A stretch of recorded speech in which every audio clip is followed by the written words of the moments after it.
What if I told you that the sear-first method you've been using your entire life is actually holding your steak back from being absolutely perfect? High heat first, oven second. That's what every steakhouse and cooking show told you to do. But here's what happens when you flip that completely on its head. Edge-to-edge evenness you've never seen before. A crust so dark and delicious it's almost unreal. And a steak that's virtually impossible to overcook. Today, we're walking through the reverse sear method. And trust me, once you taste the difference, you're never going back. I'm going to show you exactly why this technique works, how to execute it like a fine dining chef, and the specific cuts and temperatures that make this method absolutely sing.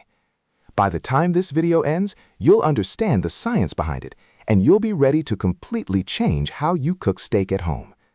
Let's start with the fundamental truth about steak cooking that most home cooks get completely backwards. When you sear a cold or room temperature steak in a screaming hot pan, you're creating a crust, sure, but you're also blasting the outside while the center is still ice cold. Your steak then has to spend 15 to 20 minutes finishing in the oven, and that long, slow heat keeps climbing inward, inward, inward. The longer that middle stays in the oven, the more the outer edges keep cooking.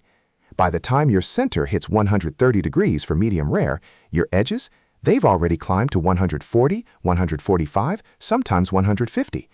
That gradient of overcooking from edge to center is called carryover cooking, and it's the reason 90% of home-cooked steaks have a gray band of overcooked meat just under the crust. Now the reverse sear flips that entire process. You start in a low, slow oven, somewhere between 200 and 275 degrees, and you let the entire steak come up to temperature gradually, edge to center, almost all at the same time. And here's where the magic happens. Because the heat is so gentle and so even, there's almost zero temperature gradient between the outside and inside when you pull it out. Your steak might be 125 degrees all the way through. Then, and only then, you hit it with a screaming hot cast iron or carbon steel pan, just for 2 minutes, maybe 3. You get that gorgeous restaurant-quality crust in seconds because the steak is already at the exact temperature you want it to be. The sear can't overcook the inside. It's already done. Let me walk you through the exact process because precision matters here. You're going to start with a quality cut. Ribeye, New York strip, or a thick-cut filet work beautifully. I'm talking minimum 1.5 inches thick, ideally 2 inches or more. Thinner steaks don't give you enough time in the oven to really see the benefit. Pat your steak absolutely dry with paper towels. Moisture is the enemy of crust, and it's even more critical here because you're building the crust at the very last moment. Season generously with fleur de sel and freshly cracked black pepper, and I do mean generously. This is your only window to season the meat itself. The sear happens too fast to season after the fact. Place your steak on a wire rack set over a baking sheet. The rack is crucial. It allows heat to circulate underneath, so the bottom cooks as evenly as the top. Set your oven to 225 degrees. Now slide that steak in and let it hang out. This is where patience becomes your greatest tool. You're waiting for the thickest part of the steak to reach 120 degrees internal temperature. For a 2-inch steak, that's usually between 25 and 35 minutes, depending on your oven and starting temperature. Use a meat thermometer, not a meat thermometer that guesses. I mean one with an instant read probe. You want accuracy here. The difference between 118 and 122 degrees matters. Here's a pitmaster's tip that changed my game. Pull your steak out 5 degrees early. Yes, 5 degrees. When you pull it at 120, the residual heat in the pan during the sear, we're talking 60 seconds per side in screaming hot cast iron, will push it to 125 or 126, which is perfect medium rare. If you wait for 125 in the oven, you'll overshoot to 130 or higher. Most home cooks don't account for that final push of heat, and it's the difference between butter tender and slightly firm. While the steak is in the oven, here's your moment to be strategic. Get a cast iron skillet absolutely ripping hot. I'm talking smoking. This should be the last 5 minutes of your steak's oven time. Add a fat. Avocado oil, ghee, or clarified butter works beautifully because they have higher smoke points than regular butter. Tilt the pan so the oil pools, then lay your steak in edge first, tilting down. You want that fat rolling under the entire surface. Don't move it. Let it sit for 90 seconds, then flip. Another 90 seconds on the other side. Baste with that hot fat the whole time if you're feeling fancy. It accelerates the crust and adds incredible flavor. That crust you're building, it's the Maillard reaction in overdrive. Amino acids and sugars in the meat are bonding at that high temperature, creating hundreds of new flavor compounds.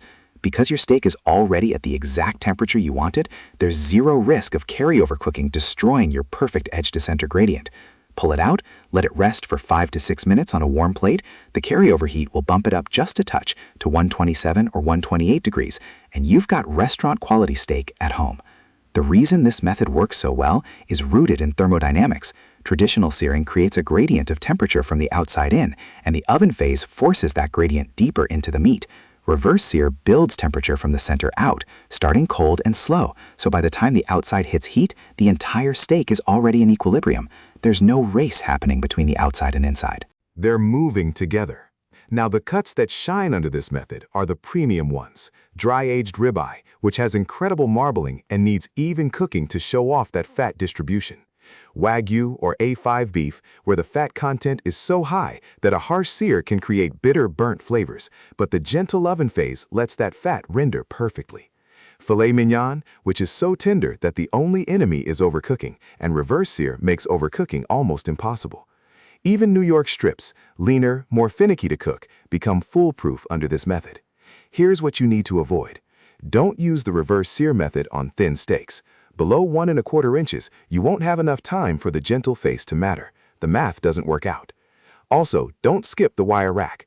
A flat baking sheet will create uneven heat underneath, and you'll end up with a steak that's more cooked on top than the bottom. The rack isn't optional, it's essential. One more thing that separates home cooks from chefs. They bring their steaks to room temperature before the oven. You want that steak cold, straight from the fridge, ideally an hour or 2 after seasoning.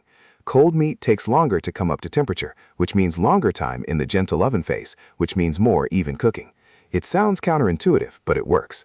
The reverse sear method isn't just about technique, it's about respecting the meat. You're giving a premium cut the time and gentleness it deserves, then finishing it with the respect of a perfect crust. No guesswork, no gray bands, no dry edges. Just perfect restaurant-quality steak every single time. So here's my challenge to you. Pick up a quality ribeye or strip steak. Try this method once and compare it to your traditional sear-than-oven steak. Slice into the cross-section and look at the color gradient from crust to center. You'll see the difference immediately. The edge-to-edge evenness is almost shocking when you've been cooking the other way your whole life. Drop a comment and tell me, what's your go-to cut of steak? And have you tried reverse searing before? I read every single comment, and I'd love to hear your results.